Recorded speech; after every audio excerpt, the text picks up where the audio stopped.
Bueno, Dios me los bendiga. Vamos a continuar con vamos a retomar nuestro estudio expositivo del libro de los Hechos. Vamos a estar en Hechos número 7, capítulo 7. Perdón, Hechos 6. Quiero retomar algunas notas, porque imagínense, si de semana a semana se nos olvidan las cosas. Imagínense 3 semanas que tomamos de... ¿Así está bien? ¿Mejor? Un poquitico más. Pues si acaso quiero... Hechos número 6, ¿ya lo tiene? Si cuando lo encuentre, por favor, se pone en pie en reverencia a la palabra del Señor. Y vamos a estar en el versículo 8. Hechos 6, 8. ¿Ya lo tienen? Yo no lo tengo. Dice así la palabra del Señor. Y Esteban, lleno de gracia y de poder, hacía grandes prodigios y señales entre el pueblo. Entonces se levantaron unos de la sinagoga, llamados de los libertos y de los de Cirene, de Alejandría, de Cilicia y de Asia, disputando con Esteban. Pero no podían resistir a la sabiduría y al espíritu con que hablaba. Entonces sobornaron a unos para que dijese que le habían oído hablar palabras blasfemas contra Moisés y contra Dios, en otras palabras, la ley. Y soliviantaron al pueblo, a los ancianos y a los escribas, y arremetiendo le arrebataron y le trajeron al concilio. Y pusieron testigos falsos que decían: este hombre no cesa de hablar palabras blasfemas contra este lugar santo y contra la ley. Pues le hemos oído decir que ese Jesús de Nazaret destruirá este lugar y cambiará las costumbres que nos dio Moisés. Entonces todos los que estaban sentados en el concilio, al fijar los ojos en él, vieron su rostro como el rostro de un ángel. Padre, te pedimos que en este tiempo, Señor, que voy a compartir tu palabra, que tú me des la gracia necesaria, Señor, para expresar lo que tú has puesto en mi corazón, Señor. Te pido que tú abras nuestro entendimiento, que tú lo renueves, Señor. Danos un corazón de carne en esta tarde, te pedimos, Señor. Enséñanos a encontrarte en medio de todo, en medio de todo. Y, Señor, pedimos que tú bendigas esta reunión, que tu Espíritu Santo, Señor, nos guíe, nos reprenda, nos exhorte, nos anime, nos fortalezca. Tú conoces cada una de nuestras necesidades y confiamos de que tú te encontrarás con cada uno de nosotros en ese lugar donde estamos. Te lo pedimos todo, Padre, en el nombre de Jesús. Amén. Y amén. ¿Se puede sentar? Como le dije, hoy vamos a retomar nuestro estudio expositivo del libro de los Hechos.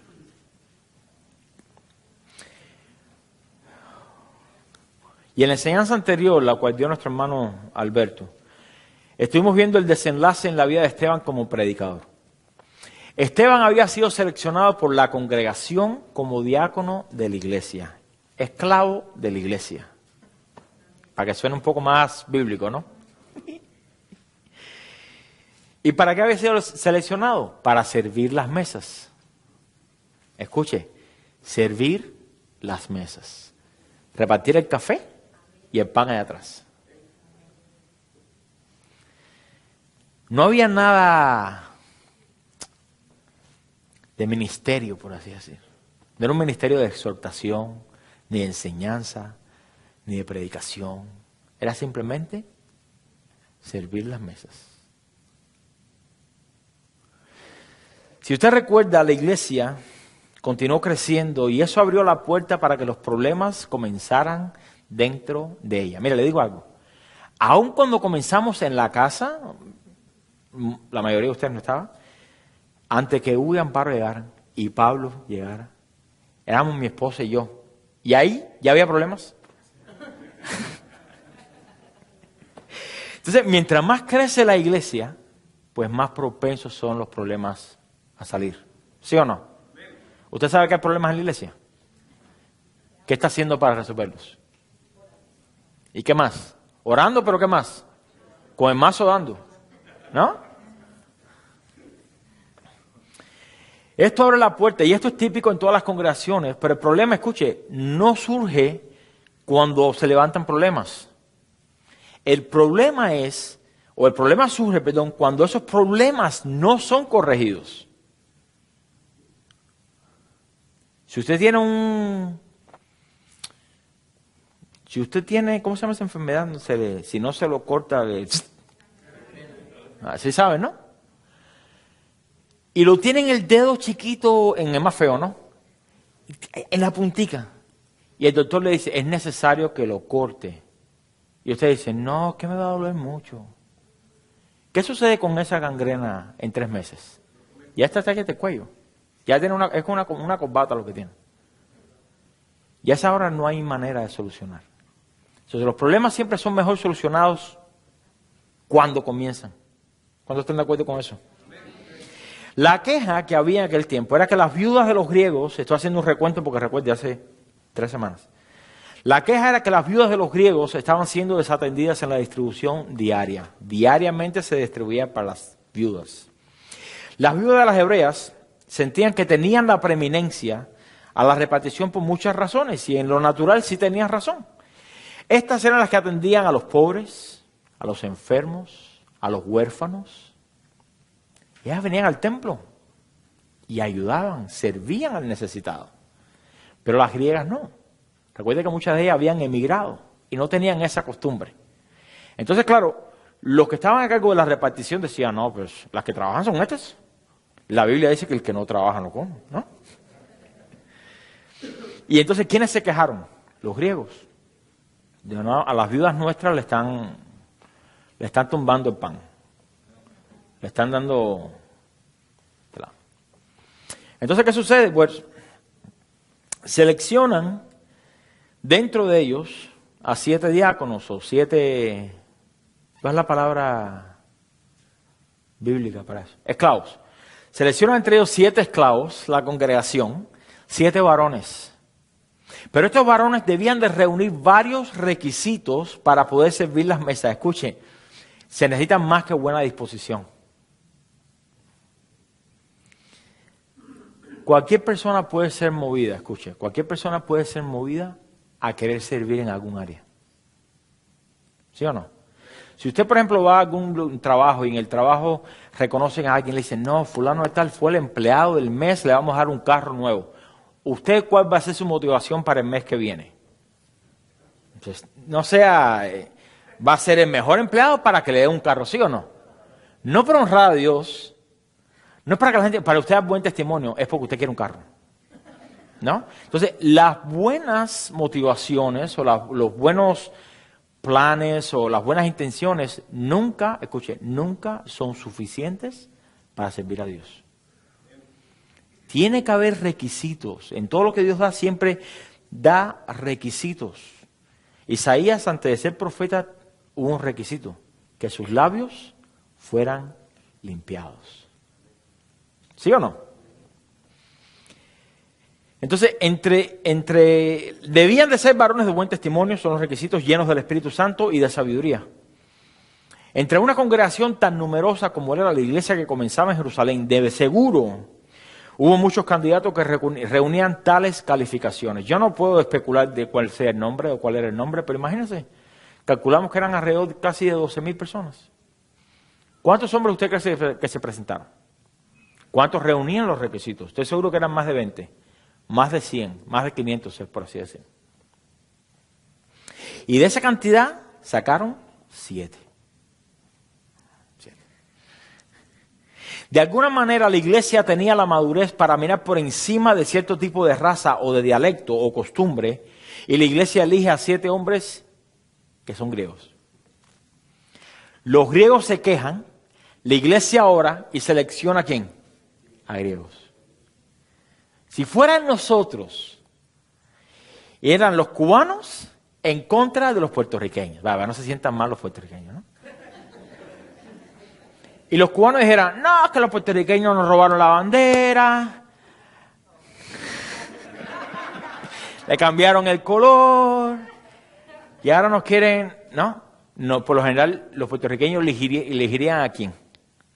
Puertorriqueños. Pero en este caso los griegos, que fueron los que se quejaron, la congregación, mayormente, escuchen, la mayor cantidad de personas eran judías. Eligen a griegos.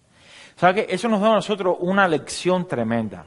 Porque miraron por encima de la costumbre, del dialecto, se enfocaron a ¿qué? En las calificaciones que tenían. Ahí quedó muerto el, bueno, es que no, es que es socio mío del barrio, yo lo conozco, no, ahí fue así, entre este y este, no, este reúne mejores calificaciones. Este es más apto para servir las mesas, para servir el café. Porque para servir el café se necesita un don, créame. Y para cortar las donas, usted no las ha visto, pero las cortan tan perfectamente así. Se necesita un don. Especialmente cuando es una dona y hay 20 niños. Eso es revelación del cielo. Ahí te cortan la dona que parece, no sabes si es un pedazo de dona o un CD. ¡Sing! Vaya, mijito. La queja en contra de los griegos, sin embargo, la iglesia escoge griegos. Qué diferente debió haber sido tales votaciones cuando uno pensaría que lo menos que escogieran fueran personas de la misma nacionalidad que estaban siendo discriminados. Y esto es una gran lección para la iglesia. ¿Por qué? Porque en las votaciones de hoy, en las iglesias que lo hacen, yo tuve el privilegio, ¿no?, de participar o ser miembro de una iglesia, al principio convertirnos, donde hicieron votaciones. Mire, aquello era un comunismo. Se lo digo, yo me quedé frío. Bueno, lo que los cubanos saben lo que estoy hablando.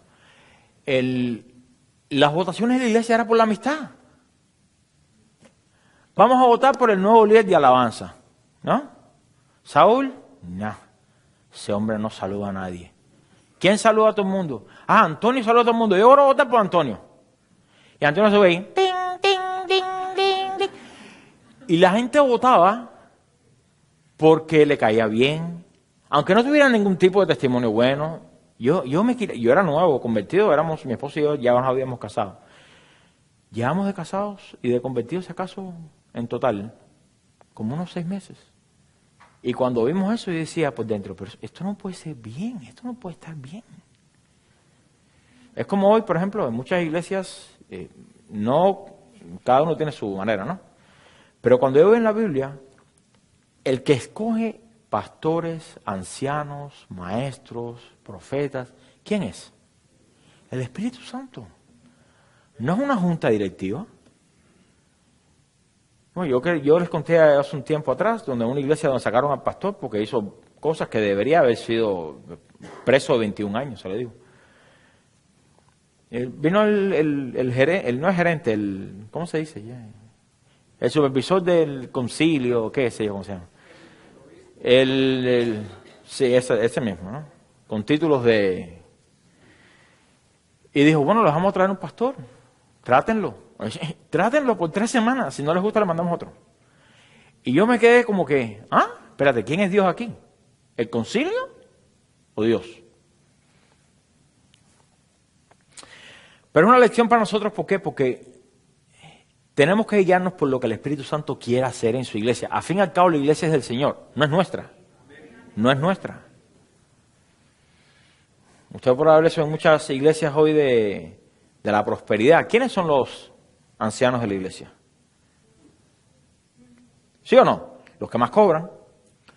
Usted viene a visitarnos a la iglesia, qué bueno que nos visitó. ¿Cuánto usted cobra al año? $250,000. No, copastor de la iglesia. Vamos a irlo con aceite ahora mismo, ya al otro día. No. Dios es quien escoge en su iglesia. Y esto fue lo que sucedió con esto. Entonces, dentro de este grupo, seleccionan a 2 hombres que la Biblia mantiene el récord de ellos. Y uno de ellos es Felipe, vamos a estudiar en las próximas semanas. Pero el otro es Esteban.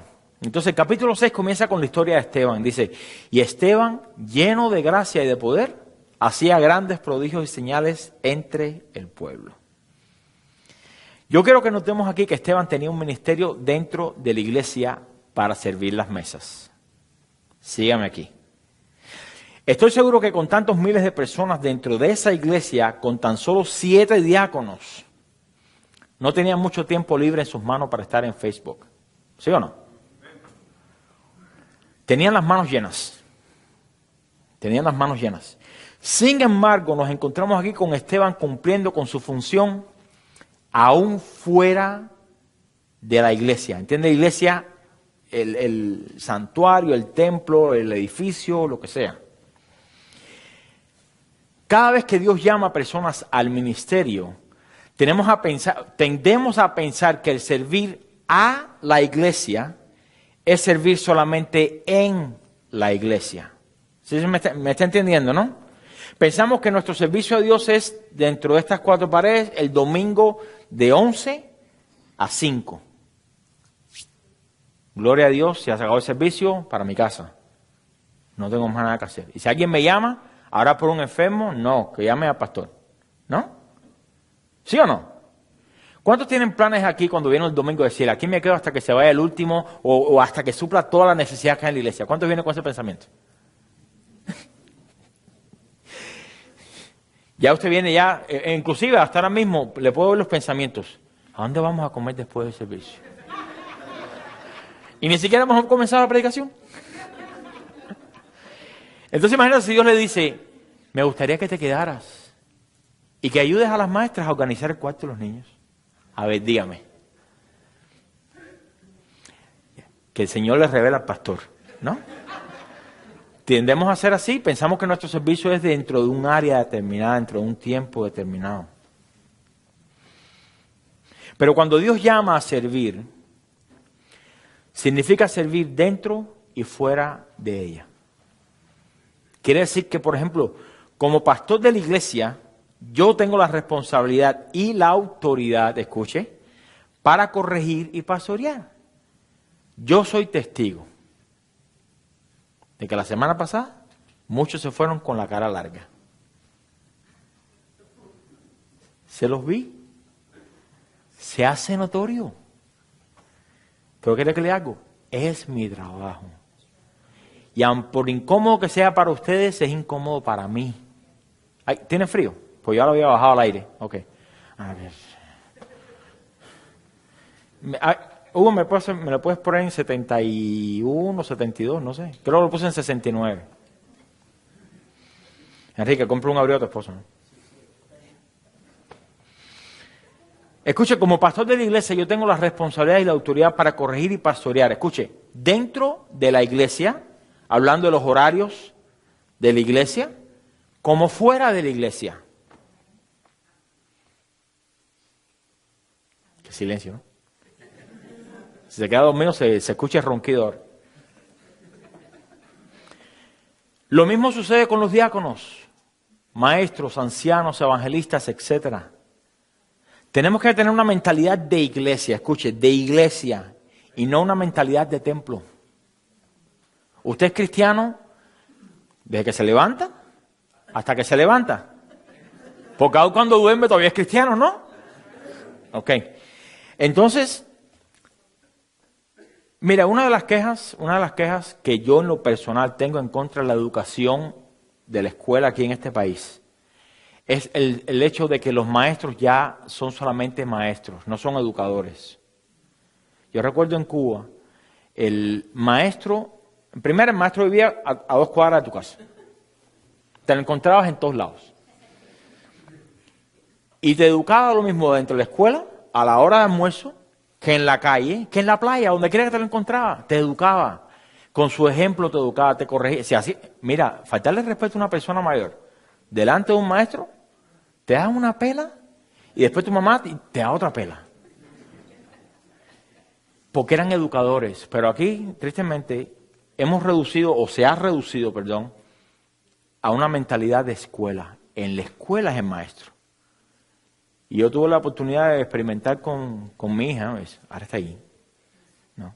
Pero donde los maestros después de la escuela no querían saber nada. Varias veces me lo encontré en el mercado y tú lo ves como que se escondía, ¿no? Y tú decías, pero esto no era así antes. Pero ¿quieres que le hago? Como cristianos, hacemos muchas veces lo mismo. Dentro de la iglesia, gloria a Dios, Dios te bendiga. Y nos encontramos mismos hermanos en SeaWorld o en Disney o en algún lugar. Ay, no, pero ahí viene fulano. Ay, yo no quiero andar con él. No. ¿Por qué? Y si es el pastor, todavía peor todavía, ¿no? Sí, peor. ¿Usted no sabe que Dios me llevó a propósito ahí donde usted estaba? Mire, la autoridad y función se realizan a todo momento donde se encuentra la necesidad. Cuando Dios nos llama a servir a la iglesia, no en la iglesia, a la iglesia, esto significa en cualquier lugar donde se encuentre la iglesia.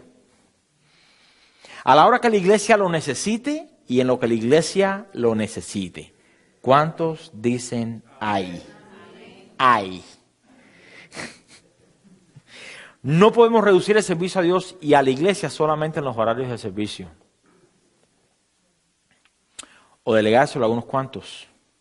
Y esto es algo que al parecer Esteban conocía muy bien. El versículo 8 nos dice que Esteban, lleno de gracia y de poder, hacía grandes prodigios y señales. ¿Dónde? Entre el pueblo. No dice en el templo, en el pueblo. Yo voy a expandirme un poco más aquí acerca de la historia de Esteban. Aunque había sido seleccionado para atender la distribución diaria de las viudas, para servir el café, póngalo de esa manera, o para sacar la basura. Para eso solamente lo sacaron. Cuando le dijeron, 7 diáconos, Esteban, venga por aquí. No es Esteban. Venga por aquí. Usted solamente va a sacar la basura y a servir el café. Nada más. Nada más. No, gloria a Dios. Gloria a Dios. Pero mire, aunque había sido seleccionado para atender la distribución diaria, para atender las necesidades prontas de la congregación, y nadie más pensaría que debía hacer más de lo que se le había delegado, Esteban muestra un buen ejemplo de fidelidad al Señor. Yo creo que usted presta atención a esto. Su servicio a Dios no fue reducido a servir las mesas durante el tiempo de la repartición, sino que cumplió fielmente con todo, puse todo con letras mayúsculas, con todo lo que Dios le dio para hacer. Parte de esa función incluía el visitar y orar por los enfermos.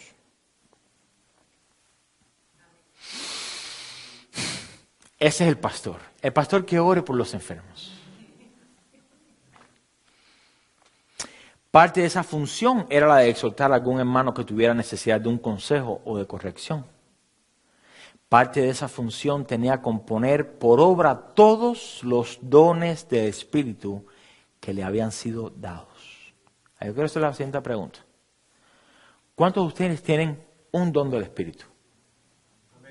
Deberían todos al menos tener uno, porque la Biblia no se equivoca. Dios dio dones a la iglesia. Usted es la iglesia, usted tiene dones. Usted no pertenece a Dios porque usted no tiene dones. Tendrá talentos o habilidades, pero no dones del Espíritu. ¿Cuántos tienen al menos un don? Por lo menos ahí pasamos, ¿no? Pero Esteban se había propuesto poner por obra todos los dones del Espíritu que le habían sido confiados. Usted me debe decirle, confiado, no regalado, confiado. Mientras más fiel era Esteban con lo que se le había delegado, ¿qué hacía Dios? Dios añadía más oportunidades para el servicio. Yo creo que usted entienda esto. Dios no simplemente le va a decir, bueno, déjame darte 10 dones más o 15 más, hasta que ya se me acaban los dones. Se los llevó todo, fulano de tal se los llevó todo. No, ¿qué hace Dios? Dios nos da oportunidad para servir. Ahora escuche, el servicio no es solamente dentro del contexto del templo. Los dones que Dios da es para que usted lo use en todo, en la iglesia y fuera de la iglesia. Fuera de la iglesia. Si usted es maestro y Dios lo ha dotado a usted con el don de enseñanza, ¿dónde usted lo aplica? ¿Aquí en la iglesia? Gloria a Dios. Pero si alguien afuera le dice, mira, yo no entiendo por qué la gente piensa que el mundo se creó en 6 días. Ven, te explico. Y usted ahí tiene la oportunidad de ¿qué? De presentar el evangelio. ¿Sí? Ahora, si no tiene el don de enseñanza, ¿qué va a hacer? Llamar al pastor. O llamar a la persona que tiene el don de enseñanza. Déjame darte un número de teléfono. ¿No? O esta es la información de Facebook. Búscanos ahí tienen No. Dios da dones, pero mientras más fieles somos, más oportunidades de servicio Dios da. Y usted dirá, bueno, ¿cómo es que en la iglesia solamente sirvo café? A ver, los que sirven café, ¿no? En la iglesia solamente sirvo café, no, nada más. Pero no sé si usted se dará cuenta que mientras más fiel usted es a lo que Dios le ha dado o lo que Dios le ha confiado, más oportunidades se presentan fuera, quizás fuera, para que usted pueda compartir. Ahora, si usted dice, yo, como Dios me mandó a servir café, pues yo solamente voy a ser fiel con servir café. Y ya. Bueno, qué bueno que dijo eso. Qué bueno que dijo eso. Esta es la manera en que Dios opera. Y todo tiene que ver con la fidelidad y la disposición que tengamos para el servicio. Y quiero que vaya conmigo a Mateo 25, porque le quiero hablar acerca aquí de la parábola de los talentos. Yo sé que esta es una parábola que tocamos en las parábolas de Jesús, en la serie anterior. Pero me parece oportuno mencionar aquí esta enseñanza, porque Dios es celoso.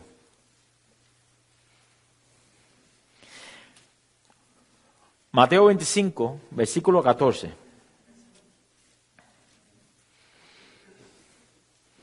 ¿Cuántos saben que Dios ha dado talentos y dones aquí? Dice, porque el reino de los cielos es como un hombre que yéndose lejos, llamó a sus siervos y les entregó sus bienes. A uno dio 5 talentos, a otro dio 2 y a otro 1. Pero mire, qué pensamiento tan liberante, dice, a cada uno conforme a su capacidad. Yo sé que vivimos en un mundo donde nos creamos capaces de todo. Y pensamos que mientras más tenemos, porque más capaces somos. ¿Quién se siente así? Usted se dará cuenta que mientras más tiene, más incapaz se siente de todo. Tome una pelota en la mano y haga así. Eso es fácil. Tome 2. Ahí yo doy 10. ¿Qué sucede? Todas caen al piso. Todas caen al piso. ¿Y quiere que le haga algo? Esto lo escuché, no lo tengo en las notas, pero se lo comparto. Escuché una vez un predicador hablando acerca de eso. Y él decía, la vida es como un malabarista, que tiene muchas pelotas. Ahí está el trabajo, los sueños, las carreras, el ministerio, ponga la familia. Todas ellas son pelotas de goma, excepto la familia. Esa es de cristal. Las demás caen al piso, rebotan. ¿Ya entendió, no? Si usted descuida a la familia,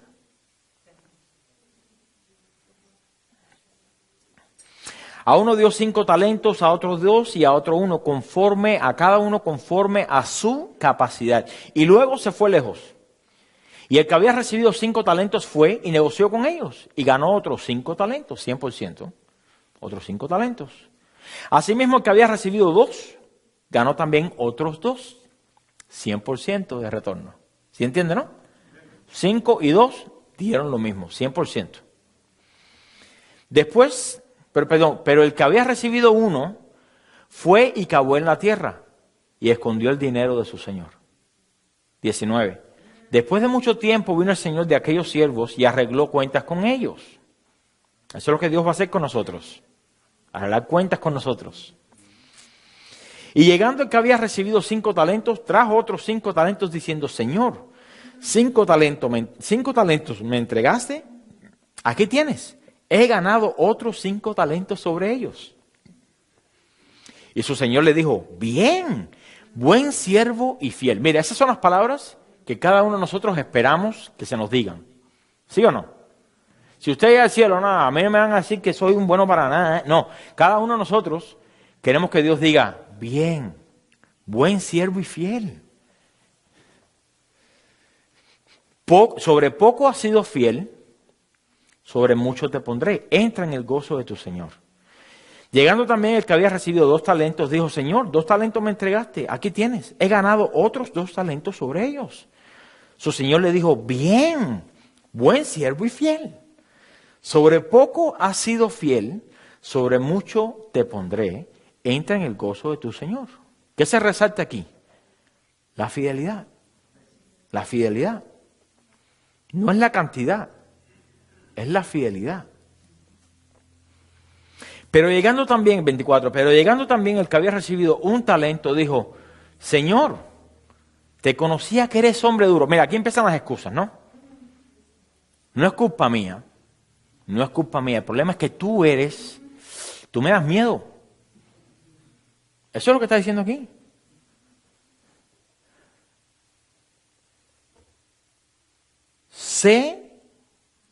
Te conocía que eres hombre duro, que ciegas donde no sembraste y recoges donde no esparciste, por lo cual tuve miedo y fui y escondí tu talento en la tierra, aquí tienes lo que es tuyo. Mire, qué curioso que lo primero que hace alguien cuando tiene miedo es ¿qué?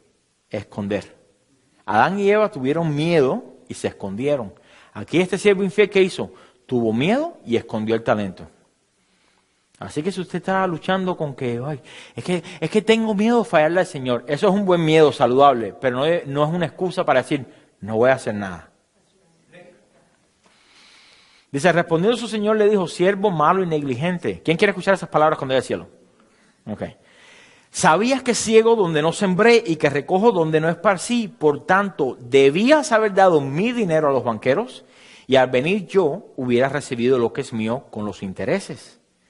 Quitarle pues el talento y darlo al que tiene 10 talentos. Escucha esta frase. Porque al que tiene, le será dado. En otras palabras, al que es fiel, le será dado. Y tendrá más. ¿Quién quiere más? Ahí los veo. Pues no sé qué decir, sí o no. Y al que no tiene, aún lo que tiene, le será quitado. Y al siervo inútil echarle en las tinieblas de afuera, allí será el lloro y el crujir de dientes. Esta parábola la estudiamos en la serie anterior, las parábolas de Jesús, y tiene como tema principal la fidelidad hacia Dios, con los dones que Él mismo ha depositado. Vamos a regresar otra vez. ¿Cuántos tienen al menos un don? Todos los hijos de Dios tienen al menos un don. Debería, si va a ser siervo fiel, al menos cuando el Señor venga a tener ¿cuántos? 2, al menos. Al menos.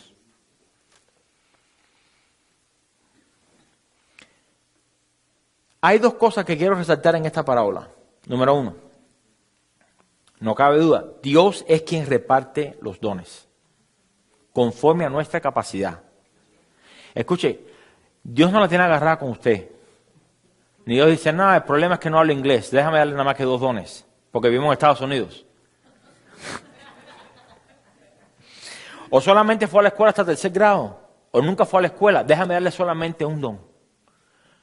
O, bueno, es que no tiene trabajo, vamos a darle un don. No, es que los dones que Dios da no tienen nada que ver, ni con nuestra vida, ni con nuestro pasado, ni con nuestra escuela, ni cuánta universidad tenemos, ni cuánto dinero tenemos.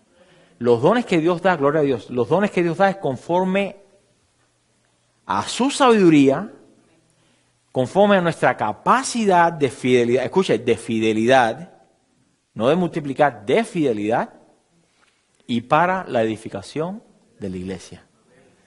Mire, no tiene otro. Yo quiero el don de lenguas para hablar ahí en las calles. ¿No? O yo quiero el don de sanidad. ¿Cuántos quisieran el don de sanidad? Yo quisiera tener el don de sanidad. Ahora, voy a decir una cosa. A veces Dios me usa para orar por algún enfermo y sana. Pero no es siempre. No es siempre. Ahora, si Dios me dijera, tienes el don de sanidad y por donde quiera que yo ore por los enfermos se sanan, yo no estuviera aquí hoy, estuviera en un hospital. O a lo mejor tuviera un negocio. Vamos a ser honestos. Por eso Dios removió eso. Ahora, no es que los dones no estén vigentes, pero ahora Dios es el que hace. Ya no está un hombre. Imagínese si yo le diera a usted el don de hacerse rico. ¿Estaría aquí en la iglesia? Probablemente no. Estuviera haciendo dinero. O de resucitar muertos. sus familiares estuvieran 300 años ahí sentados todavía. ¿Sí o no? Usted iría a los velorios. Y cuando ve a la multitud de gente llorando por el que falleció, usted diría, bueno, si me da una ofrenda, te lo levanto ahora mismo. ¿Sí o no? Piense en lo natural, es lo que haría, ¿sí o no? No sea tan modesto, no, yo no creo que... Eso es lo que haría, eso es lo que haría. Pero escuche, Dios lo que da es con un propósito. Dios no da cosas por dar. Dios da con un propósito. Número 1, Dios es quien reparte los dones, los oficios, los ministerios, las oportunidades para servir. Es Dios. Quizás a usted le suena como un récord ya que está gastado, pero cuando alguien viene a hacer que nos dice, no, pastor, a mí me gustaría servir en tal área, déjame orar. Porque tenemos que ser sabios a quién ponemos y a quién no ponemos. ¿Cuál es la intención detrás del servicio? ¿Sí o no? ¿A cuánto le gustaría predicar de aquí del altar? Pero Dios dice, ¿por qué no predicas primero fuera? ¿Sí o no? La gente quiere reconocimiento. Dios no trabaja así. Dios no está preocupado por su autoestima. Eso es una falsedad. Búsquenlo en el diccionario. La autoestima es una falsedad. ¿Ok? Crea un globo así inmenso en su cabeza. Escuche, Dios es el que da las oportunidades para servir y eso está reflejado aquí con dinero, en el sentido de talentos.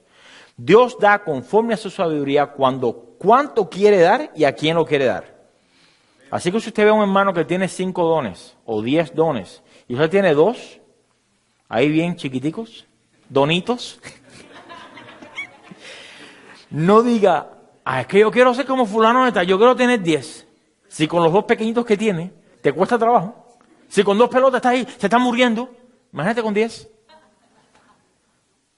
Así que no cele los dones de otras personas. Si usted es fiel con lo que Dios le da, no se preocupe, a su tiempo, Dios le dará más. Y vamos a ver cómo le va ahí entonces. Me estoy volviendo loco. Esa gente ¿no? Señor, trae más hermanos a la iglesia. Y después, ¿por qué a ese hermano? Señor, yo quiero un esposo, una esposa. ¿Por qué me dieron a esta? ¿No? No. Gracias a Dios que yo no tengo ese problema. Déjame aclarar.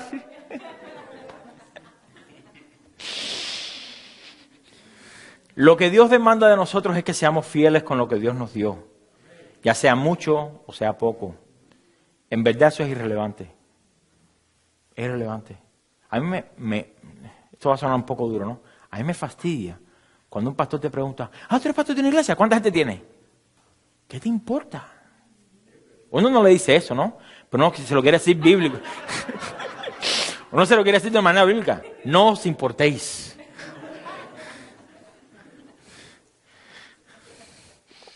Es lo mismo. ¿Cuántos dones tú tienes? ¿Qué te importa? Yo tengo 15 dones. La página de Facebook, El Hombre de los 300 Dones. Dale like. Como si por la cantidad de dones tuviéramos la entrada asegurada al cielo. Es por la fidelidad.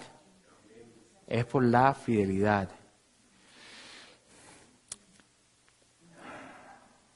Punto número 2. Número 1, Dios es quien reparte los dones. ¿Ya lo tienen? Aquellos que están tomando nota. Y los que tienen buena memoria, grábenselo. A ver cuánto le dura la buena memoria. Punto número 2. Al final, cuando ajustaron cuentas con el Señor, el que había escondido su talento, hablando de dones, oficios, ministerios, oportunidades para servir, fue despojado de lo que Dios le había confiado y dado a aquel que había sido fiel. Ahora, yo estoy haciendo esta anécdota de los dones porque tiene que ver con Esteban. No quiero que pierda de vista que Esteban anda por ahí, en el libro de los Hechos, ¿no? Okay. En lo natural, estamos acostumbrados solamente a servir de manera mínima en lo que Dios nos ha confiado y tomamos la actitud de minimalista. Lo que significa hacer lo menos posible para calmar la conciencia, quedar bien con Dios y aún tener suficiente tiempo para mis cosas personales. ¿Se lo vuelvo a leer? Aquellos que dicen, bueno, es que a mí Dios me puso a servir el café y ya. Y con eso estoy contento. Cuando Dios venga usted podía haber sido el mejor cafetero de la iglesia. Pero entienda lo que estoy tratando de decir. Se lo hago de manera jocosa, pero entienda.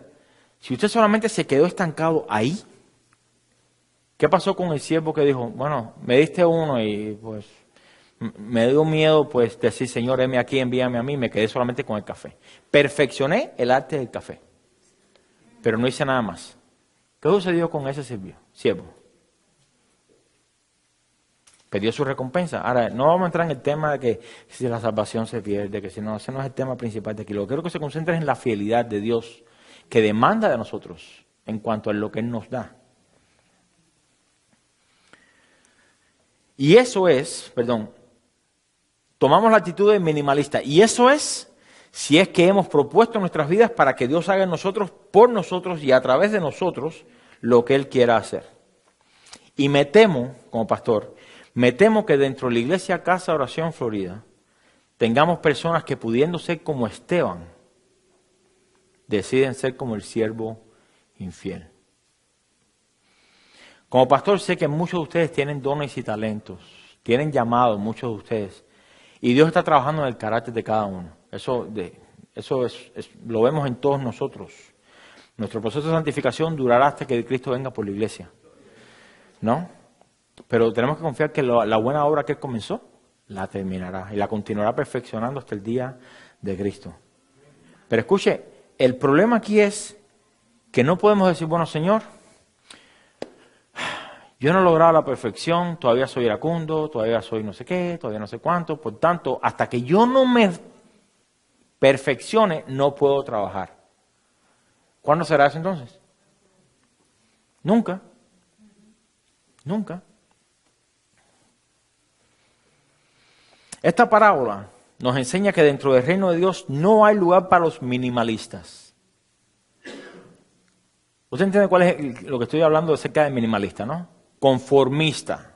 A lo mejor es más familiar. ¿Qué dijeron? Egoísta. Sí, bueno, yo solamente hago esto y ya. No me moleste nadie más, lo mío es hacer el café. Entiendo lo que estoy tratando de decirle. Hermano, necesito una consejería, o hermano, necesito una consejería, no quiero abrir la puerta. Ven, yo doy consejo, ¿no? Porque hay que tener también la madurez para hacer eso. Pero hermano, ¿le molestaría orar por mí? No, yo no sé orar. A mí Dios no me escucha, llama al pastor. ¿Por qué? ¿Acaso Dios no escuchó su oración para salvación? Porque si su salvación depende de una oración mía, usted está frito y sin esperanza. Si Dios escuchó su oración para salvación, ¿no cree que escuchará su oración para sanidad, o para restauración, o para sabiduría, lo que usted ve? Si usted es una de esas personas que solamente se dispone a hacer lo mínimo, cumple con lo asignado dentro de lo que usted considera el espacio de tiempo limitado. Vamos a reducirlo otra vez a los servicios los domingos o los viernes. Yo cumplo con esto y ya. Y usted se siente como que ya vino y cumplí. ¿Y fuera de la iglesia? ¿Qué tal si el vecino le dice, no me siento como que la ansiedad? ¿Por qué usted le dice, te molestaría si oro por ti? ¿Cuándo fue la última vez que hizo eso? ¿Por qué no? Hay mucha necesidad afuera. Y estoy seguro que si usted se dispone para que Dios haga con usted como Él quiera, Dios le va a abrir cantidad de puertas. Se va a pasar el día orando. ¿No querías orar? Por ahora vas a orar todo el día. Porque la gente tiene necesidad. Y como le digo, nadie se opone, yo he conocido, nunca nadie se opone a que usted ore por ellos. El problema está que usted le predica el Evangelio. A ese ya, pero eso lo vamos a ver más adelante en lo de Esteban. Pero cuando usted le diga, no, déjame orar por ti, ¿por qué no? Mire, yo lo comparto, mira, yo no me sé la historia exactamente cómo pasó, pero se la voy a contar dentro de lo que conozco, ¿no? Un hermano de la congregación, pues estaba en un lugar común y corriente, leyendo su Biblia, mientras esperaba tal turno, y una persona se le acercó, comenzaron a conversar, y de repente, ¿usted es cristiana? Sí, yo también soy cristiano, que no sé qué. Bueno, sí, vamos a orar. Y la persona oró, y de la manera que esa persona oró, la otra persona dijo, se nota que conoce a Dios. Y esa persona fue atraída más cerca al Señor por la oración de alguien. Pues no es lo mismo hablar acerca de alguien que hablar de alguien que usted personalmente conoce, ¿sí o no? Entonces, usted nunca sabe cuándo Dios lo va a usar usted para orar por alguien, para imponer manos, para darle un consejo o lo que sea, para glorificar a Dios. Amén.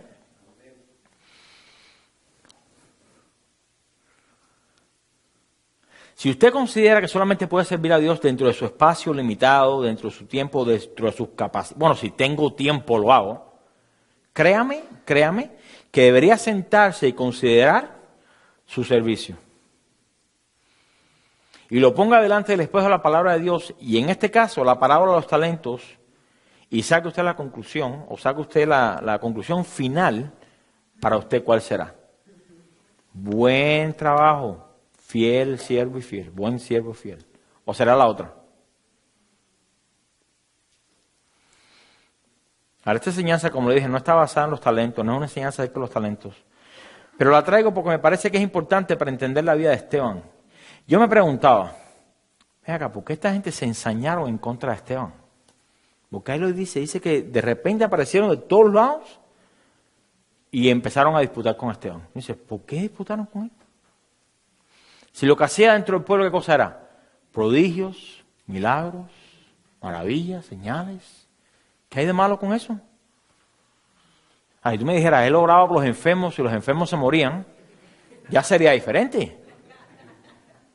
Nosotros tuvimos una vez un servicio de misioneros donde una señora estaba dando el testimonio, creo que lo conté aquí, que Dios le había dado la inquietud de orar por los enfermos. Y ella decía, no, y el fulano estaba enfermo y Dios me puso a orar por él. Y a los 3 meses el hombre se murió.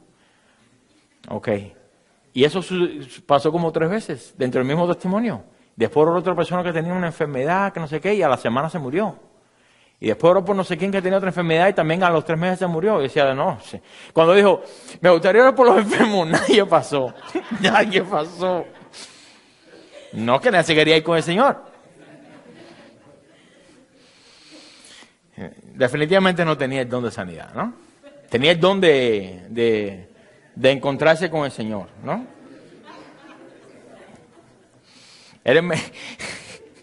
Eres taxista de Uber. ¿Te quieres ir con el Señor? Ven, yo oro por ti. Directo. Pero yo decía, ¿por qué se ensañaron contra Esteban si lo que hacía era bien? Ahora mire, los religiosos se veían ahora amenazados por lo que estaba sucediendo dentro del pueblo de Dios. ¿Por qué se levantan contra Esteban específicamente? Bueno, anteriormente usted conoce, si usted recuerda los capítulos anteriores, solamente habían perseguido y traído ante las autoridades a los apóstoles. A nadie más, a los apóstoles. Porque según su sistema de creencias religioso, pensaba que solamente en ellos, en los apóstoles, moraba la presencia de Dios. Fíjate que después de estos capítulos ya no se menciona que se metieron con ninguno de los apóstoles. Empezaron a perseguir a la iglesia. Los apóstoles los dejaron tranquilitos en Jerusalén. Tranquilitos. Pero Dios había depositado su poder en su pueblo. Y es lo que yo quiero que usted entienda. Ellos ahora ven a otro hombre, el cual es de hombre griego, ni siquiera judío. Es como decir, un gentil está haciendo tal milagro. Aunque era, ¿cómo lo explico? Era judío de generación, ¿no? ¿Cómo se dice esa palabra? No. Ahí está. Un café para Luli. De eso mismo que dijo ella. Pero no era considerado porque era griego. Era griego. Y sucede entonces ahora que este hombre Dios lo está usando para hacer milagros y maravillas dentro del pueblo. Y uno dice, espérate, yo pensé que eran los judíos solamente, donde Dios moraba en su pueblo. Quizás el mismo pueblo comenzó a comparar a Esteban de cómo Dios lo usaba con los religiosos, los cuales no eran usados por Dios. Y esto ocasionó que se levantaran en su contra. Imagínense. Su testimonio, su vida, el poder de Dios en él, hablaba por sí mismo. Cuando iban a los religiosos decían, no, mira, me duele aquí, ¿me puedes orar por mí? No pasaba nada. Decían a Esteban, mira, ¿usted es cristiano? Sí, soy cristiano. ¿Qué usted hace en la iglesia? Yo sirvo el café. Ay, pero mira, a lo mejor Dios le escucha a usted. ¿Usted puede orar por mí? ¡Pum! Sanado. Ellos empezaron a comparar. ¿Por qué los del pueblo de Dios no? Y esta gente sí. Hay algo raro ahí. Y la gente era inclinada ¿a qué? A buscar la verdad. Eso es lo mismo del día de hoy. Eso usted lo puede pasar, es un espejismo al día de hoy. Y esto es lo que siempre va a suceder cuando el hombre o la mujer de Dios se proponen a tomar en serio la palabra de Dios. Cada cristiano debería crecer en la palabra de Dios, ¿sí o no? Para de igual manera crecer en conocimiento y por ende servir con más pasión y devoción a Dios, convirtiéndose en una herramienta útil en las manos de Dios. ¿Está de acuerdo conmigo? Pero en la mayoría de los casos, este no es el caso. Les doy un ejemplo. Les doy una exhortación.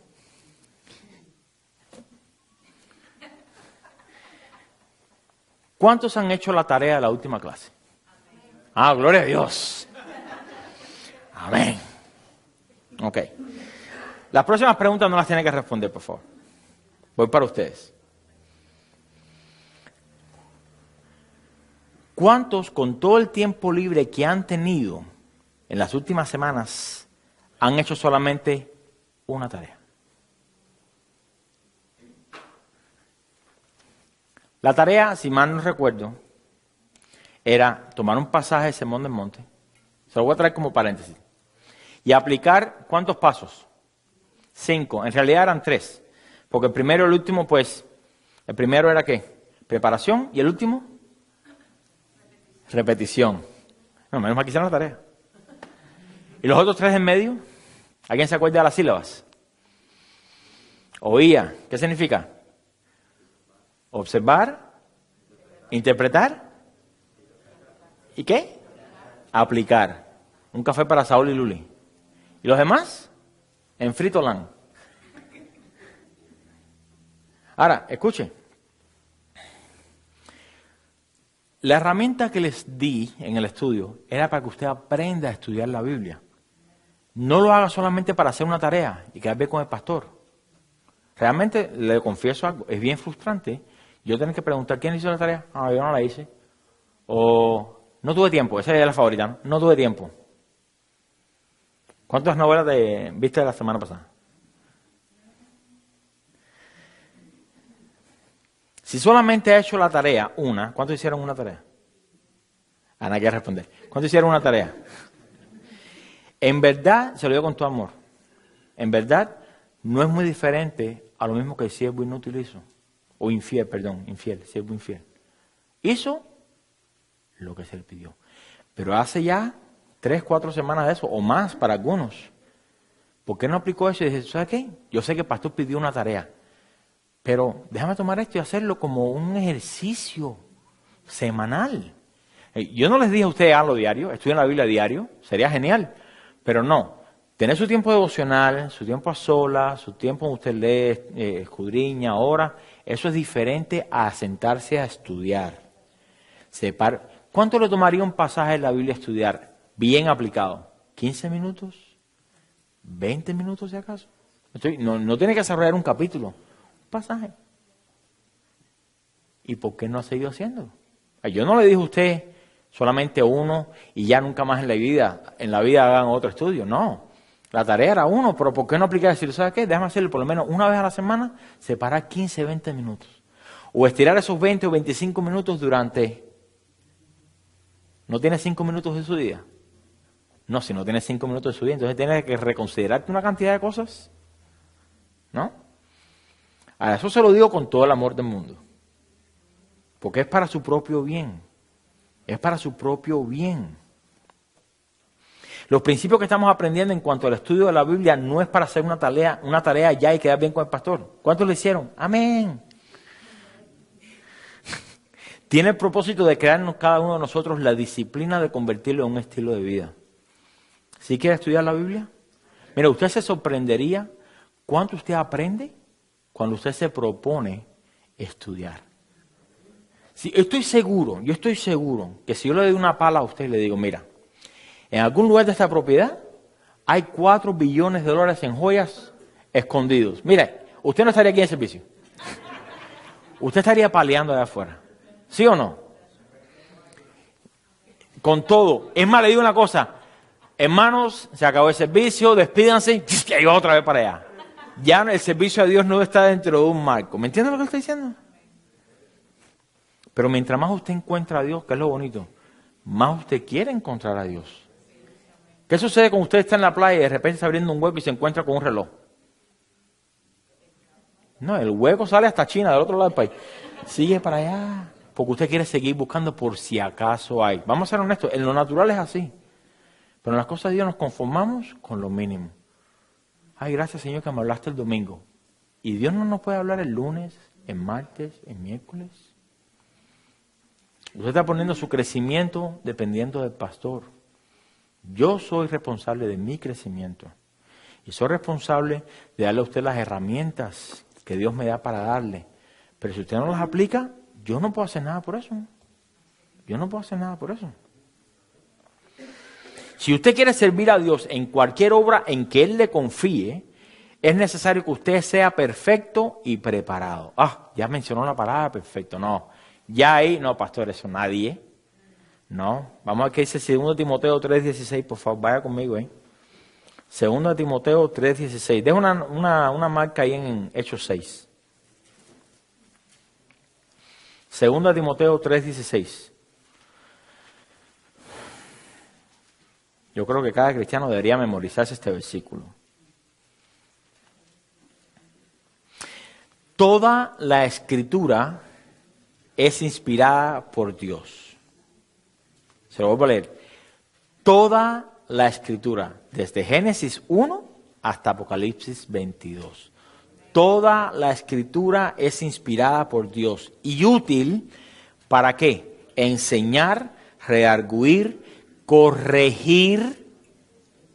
Si se siente menos amada porque se corrige, ya sabe para qué es la Escritura. Es para corregir, para instruir en justicia.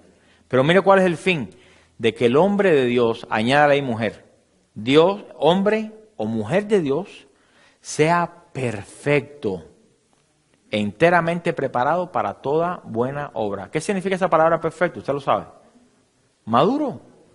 Madurez. Algo que el Señor nos venía ministrando a través de la alabanza.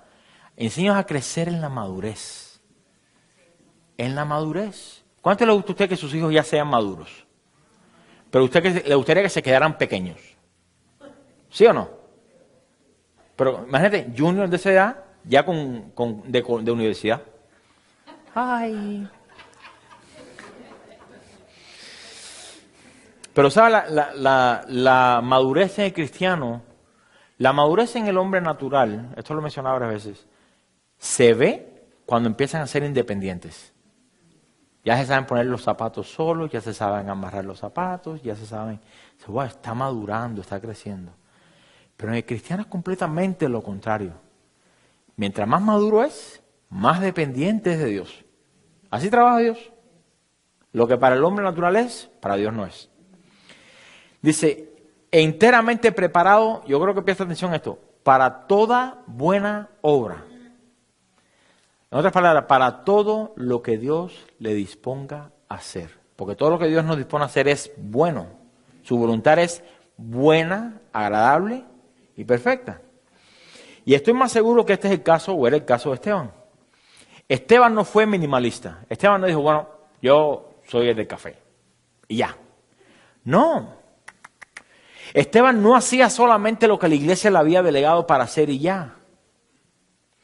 Estoy seguro que Esteban no tenía la mentalidad de simplemente servir dentro del templo y delegar las otras necesidades espirituales a los apóstoles. Se encontraba con alguien en la calle, oye, mira, ¿por qué tú crees lo que tú crees? No, va conmigo al servicio. Hay servicio el domingo. El pastor va a predicar. Ahí te vas a enterar. O visítanos en la página de Facebook, o visita. No. Él extendió. Él abrió su corazón y dijo, Señor, para lo que tú quieras hacer. Lo mismo, sirvo el café, que boto la basura, que sirvo el agua, que corto el pan, que predico. Si había que orar por alguien, él oraba. Si había alguien enfermo de la congregación, ¿quiere que le diga? Él visitaba y oraba. Mire, yo sé que es incómodo visitar a los enfermos. ¿Sí o no? Especialmente si vive lejos. Pero si usted se propone, o si nos proponemos, déjame ahí para que usted no se sienta como el pastor lo está echando debajo del tren, ¿no? Si nos proponemos a ser sensibles y decir, ¿sabes quién está enfermo? Vamos a mirar está enfermo, no pudo venir a la congregación, está atribulado, ¿por qué no voy y lo visito? Y le llevo de paso, ya que va a ir, pues ya de paso y ve algo, ¿no? No se aparezca con las manos vacías, oye, ¿qué cocinó ahí? No. ¿Cómo se siente cuando usted está enfermo y alguien lo atiende bien? A ver, vamos a una pregunta más personal. A los esposos, ¿cómo usted se siente cuando usted está enfermo y su esposa está ahí? Ay, mi amor, ¿cómo está la temperatura? ¿Qué quieres que te haga? No, que nunca te preguntan eso, ¿no? Siempre te empujan una sopa. Pero, ¿cómo está la temperatura? Necesita que te pongan las medias. Así es mi esposa conmigo, ¿no? Claro, eso me crea a mí el sentido de tomar ventaja de la situación. ¡Ups! No. O al revés, como esposa, ¿cómo usted se siente cuando su esposo le dice, estás enferma, no te sientes bien, no te preocupes, yo me encargo de los niños. Yo los voy a bañar, los voy a vestir, los voy a peinar, los voy a afeitar, los voy a hacer todo lo que sea necesario. Todo lo que sea necesario. Pero no te preocupes, descansa, yo me ocupo de la casa. ¿Cómo usted se siente como esposa? Usted diría, no, como mi esposo. Es más, usted ve los modelos esos que no debería ver en la televisión de las novelas. Ese tipo no tiene nada, es mi esposo. Mi esposo sí, de verdad, es un regalo de Dios. ¿Cuántos pueden decir amén? Pero ¿cómo usted se siente cuando usted está enfermo y ni la esposa o el esposo lo atiende? Usted está en la cama tosiendo, que se le salen todas las tripas, y su esposa viendo televisión. O al revés. El esposo se fue a jugar fútbol y dejó a la esposa tirada en la cama. Entonces, de la misma manera que usted se siente agradable, se siente, escuche, amado, importante, cuando alguien se ocupa de usted, ¿por qué no hacerlo cuando hay necesidad en la iglesia? En ese sentido. No diga, no, eso no es para mí, eso es para el pastor. Imagínese, se enferma 10 familias a la misma vez. ¿Qué hago yo? No puedo estar en 10 lugares a la misma vez. Si acaso en uno, y malamente, fajado con el tráfico. Pero dependemos los unos de los otros para eso. Por eso le traigo lo de, ¿no? Esta es lo que pasaba con Esteban. Si había que orar, él oraba. Si había que ir a un enfermo, él visitaba. Si había la necesidad de soltar a alguien que se estaba desviando, él lo hacía. Él lo hacía. Él se había propuesto en su corazón ser fiel con lo que Dios le había delegado y hacer más allá de lo que la iglesia esperaba de él. Dios comenzó entonces a usarlo en diferentes situaciones de necesidad para hacer milagros y señales dentro del pueblo. Eso sería genial. Genial. Entonces varios de diferentes sectas, ¿qué sucede? Religiosas que había en ese tiempo se levantan a disputar contra él. Pero la Biblia nos dice que no podían resistir la sabiduría y al espíritu con que hablaba. No tuvieron otra alternativa que recurrir a la violencia para acabar con su predicación. La iglesia cristiana desde el principio siempre ha sufrido persecución y aguda. Llegaron hasta el extremo de quebrantar, escuchen, judíos, quebrantaron uno de los 10 mandamientos. No hablarás falso testimonio contra tu prójimo. Eso está bien claro. Eso está en Deuteronomio 5 o Éxodo 20. Los 10 mandamientos. Lo quebrantaron. Dicen Hechos 6:11. Regrese conmigo ahí. Hechos 6:11. Aquí me voy a ir sobre el final. Hechos 6:11. Dice, entonces sobornaron a unos para que dijesen que lo habían oído hablar palabras blasfemas contra Moisés y contra Dios. Y soliviantaron al pueblo, a los ancianos y a los escribas, y arremetiendo le arrebataron. ¿Cómo lo trajeron ante el concilio? Arrastrado lo trajeron. Y pusieron testigos falsos que decían, este hombre no cesa de hablar palabras blasfemas contra este lugar santo y contra la ley. Pues le hemos oído decir que ese Jesús de Nazaret destruirá ese lugar y cambiará las costumbres que nos dio Moisés. Mire, ellos en otras palabras dijeron lo mismo que dicen muchos cristianos. Yo me entrego al Señor, pero ¿cambiar mis tradiciones? No. ¿Cambiar el pecado que tanto me gusta? No. ¿Abandonar las novelas? No. Señor, yo te doy todo menos esto y esto.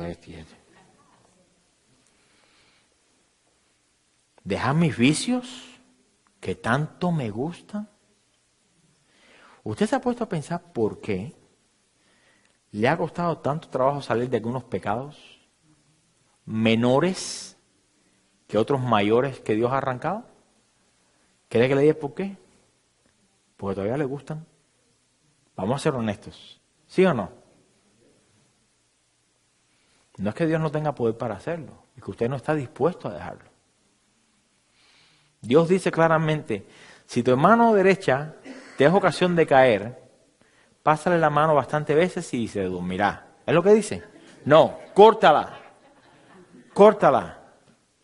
Si tu ojo derecho te es ocasión de caer, ¿qué? Sácalo. No dice ponle un parche, hazte de la vista gorda. No, sácalo. ¿Qué está hablando Jesús con eso? Sé radical con eso. Sé radical. Estas amistades me hacen caer cada vez que me están incitando a que haga esto, que haga esto. ¿Sabes qué? Córtalo. Sácalo de Facebook. Ya no me llamen más. Que cada que me llaman es para hacerme tropezar. No me llamen más. Si es para eso, no me llamen. Si es para orar, sí me llaman. Ya no van a llamar más.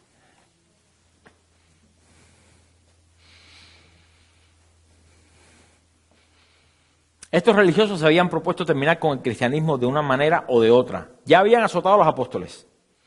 Y estos, si yo me pongo en el lugar de los religiosos, vamos a darle un buen azote. Vamos a darle buen hispano, ¿no? Vamos a darle una buena pela. Para que ya se les quiten vamos a predicar, vamos a dejarlos bien, pero bien sacudidos. Y los apóstoles salen de ahí llenos de gozo. No solamente llenos de gozo, sino que se vieron como tenidos por dignos de sufrir. ¿Qué usted hace con personas así? Imagínese usted le dice a su hijo, ven acá, que se portó mal. Rácata, rácata, rácata, rácata, rácata. Y su hijo le dice, ay, qué gran gozo. Fui tenido por digno. ¿Qué usted hace con eso? ¿Cómo usted se queda? Como que, ¿qué más puedo hacer? Pero eso pasó con los apóstoles, porque ellos entendían que Dios los había llamado a algo más allá que el sufrimiento momentáneo. Escuche, ahora es el turno de Esteban, el cual es violentamente tomado por la fuerza. El pueblo había sido soliviantado, había sido incitado, revuelto, convencido. ¿Se acuerdan cuando Jesús y Barrabás fueron puestos en la misma escena? Y la gente, los religiosos dijeron, no, Barrabás, y empezaron a hacer todo el... La gente empezó, Barrabás. No saben lo que están hablando, ¿no? Barrabás. Aquí hicieron lo mismo. No, este Esteban va a cambiar todas las costumbres. Este Esteban nos va a acabar con nuestro negocio. Este Esteban nos va a acabar con todas nuestras tradiciones. Que maten a Esteban, que maten. Y se levantaron en contra de Esteban. Y este entonces es traído ante el Sanedrín para ser juzgado, pero algo a mí me llama la atención este versículo 15. Se lo leo. Entonces todos los que estaban sentados en el concilio, aquí es el Sanedrín, al fijar los ojos en él, vieron su rostro como el rostro de un ángel.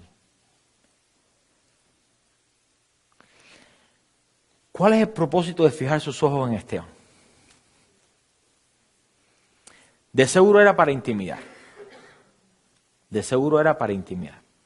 Quizás era para ver si en algún gesto o facción de su rostro delataría su supuesta inocencia.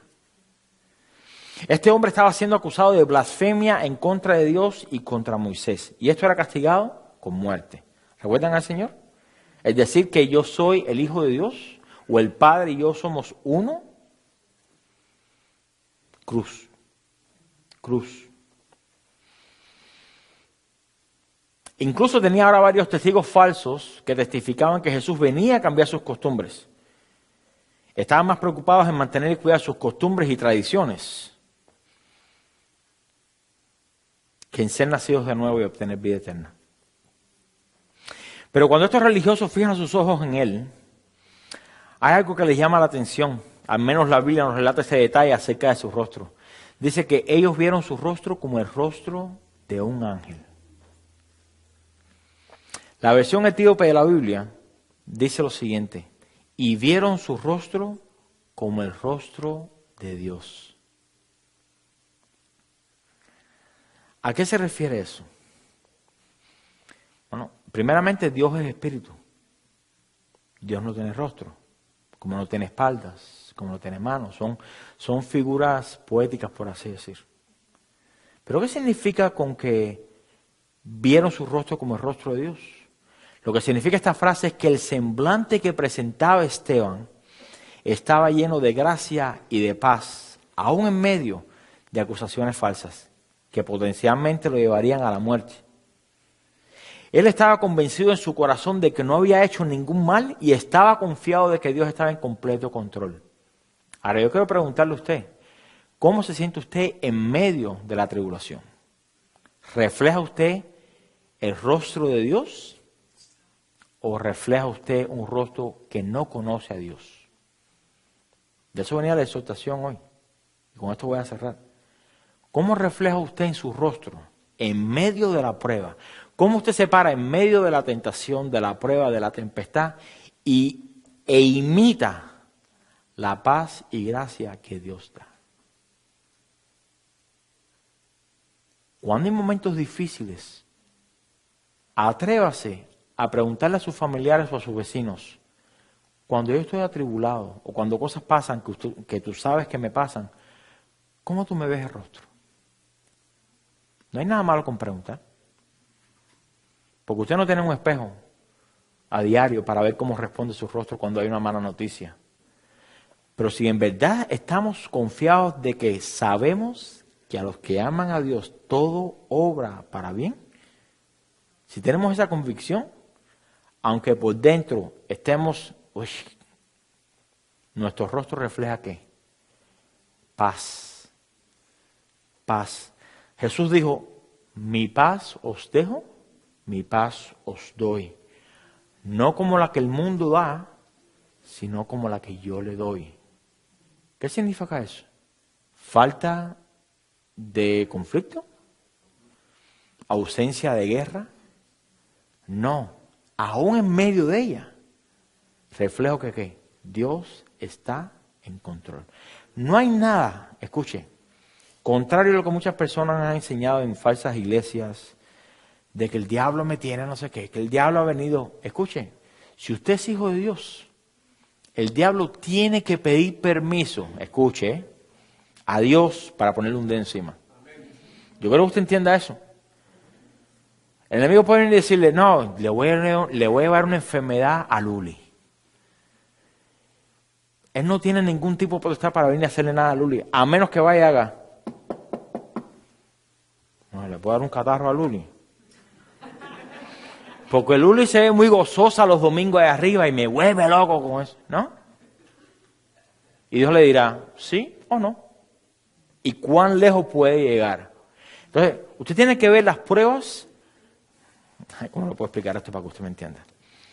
Usted tiene que ver las pruebas como instrumento de Dios para santificación.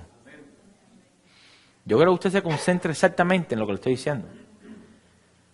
Cuando usted aprenda que todo procede de Dios, de que nuestras vidas están en las manos de Dios y nadie nos puede sacar del hueco de su mano, usted aprende a ver las tribulaciones como una herramienta en las manos de Dios. Usted no se fija en la herramienta. En el momento que usted sabe que Dios es el que está detrás de todo, a usted no le interesa si está usando el martillo en ese momento, o la sierra en ese momento, o el barniz para hacerlo más lindo. Cualquier herramienta que Dios use es para nuestro bien. O sea, yo le exhorto a que usted entienda de que si Esteban, en medio de lo que ya viene encaminado de que va a sufrir el martirio, se da cuenta de que primeramente soy inocente, está levantando falso testimonio, pero número 2, no hay nada que el enemigo me pueda hacer que no sea plan de Dios. Yo sé que, mire, yo se lo digo, es más fácil dicho que hecho. Pero el punto de aquí, la exhortación es para todos nosotros. Aprender a mirar a la tribulación y que nuestro rostro refleje el rostro de Dios. Paz y gracia. Si usted puede perfeccionar eso, o trabajar en eso, o aumentar en esa gracia, le digo, su testimonio brillará mucho más con sus obras que con sus palabras. La semana que viene vamos a continuar con el tema de Esteban. Le voy a pedir que por favor se ponga de pie.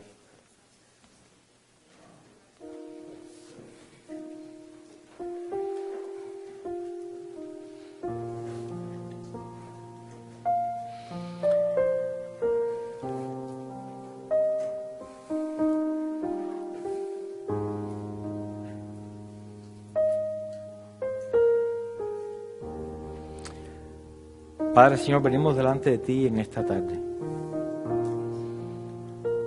con corazones quizás amedrentados, atribulados, atemorizados.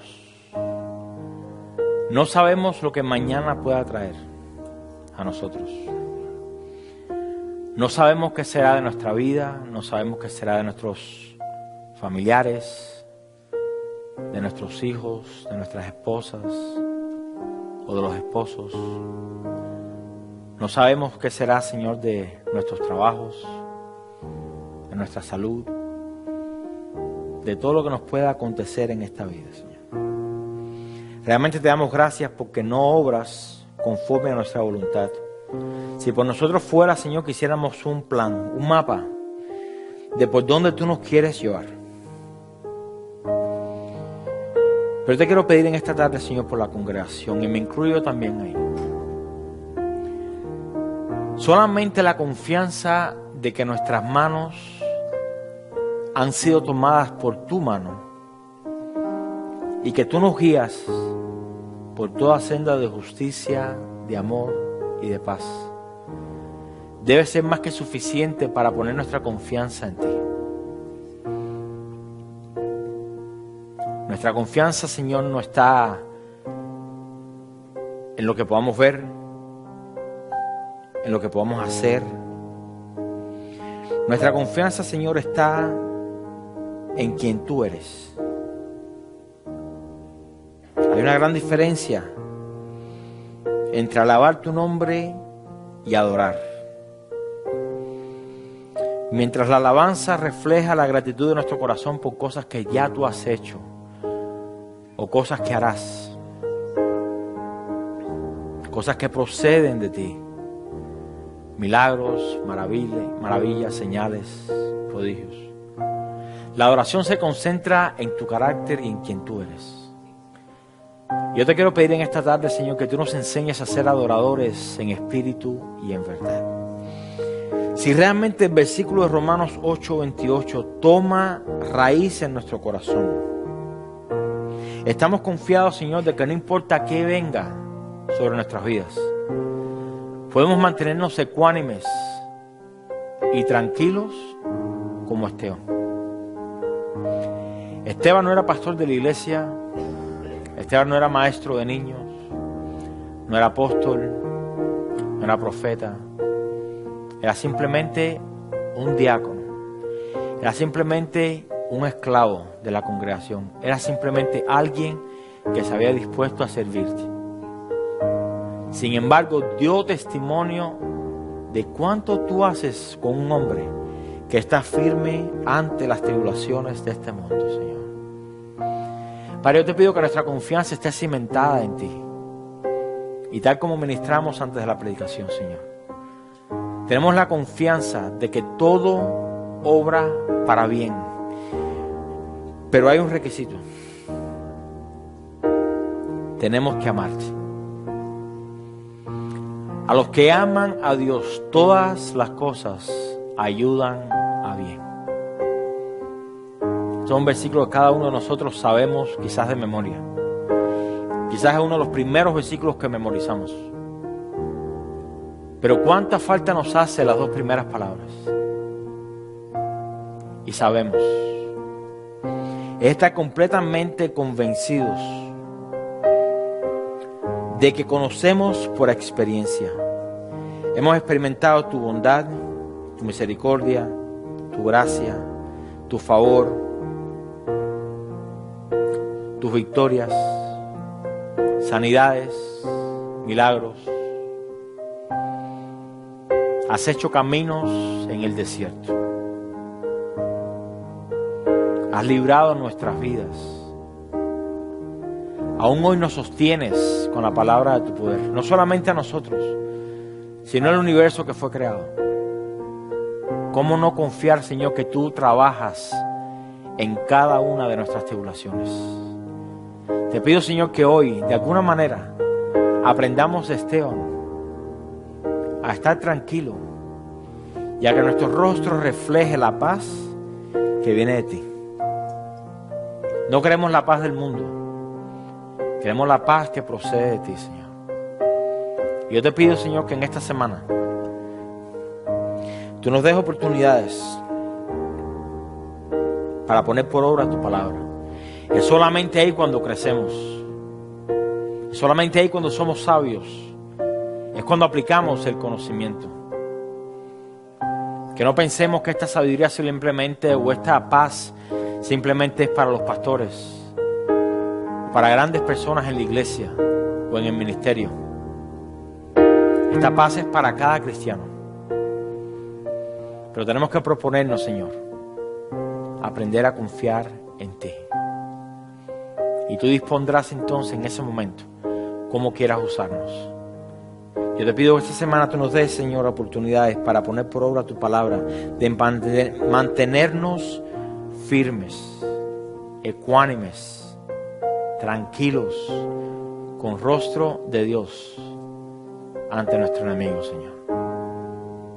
Enséñanos que tú no nos das para nuestros propios deleites. Tú das dones, Señor, a la iglesia para nuestra edificación. Cuando somos fieles, tú nos pones en situaciones donde no hay otra manera de decir que no viene de ti. Te pido que tú nos uses como quieras usarnos, donde quieras usarnos, cuando quieras usarnos. Nosotros nos disponemos, Señor, en esta tarde a conocerte más. A conocerte más. Sé con nosotros, Señor, en esta tarde. De camino a nuestros hogares, Señor, llévanos con bien, con bendición. Te pido que este conocimiento sea progresivo, que vaya en aumento. Fortalece nuestro espíritu, Señor. Te pedimos.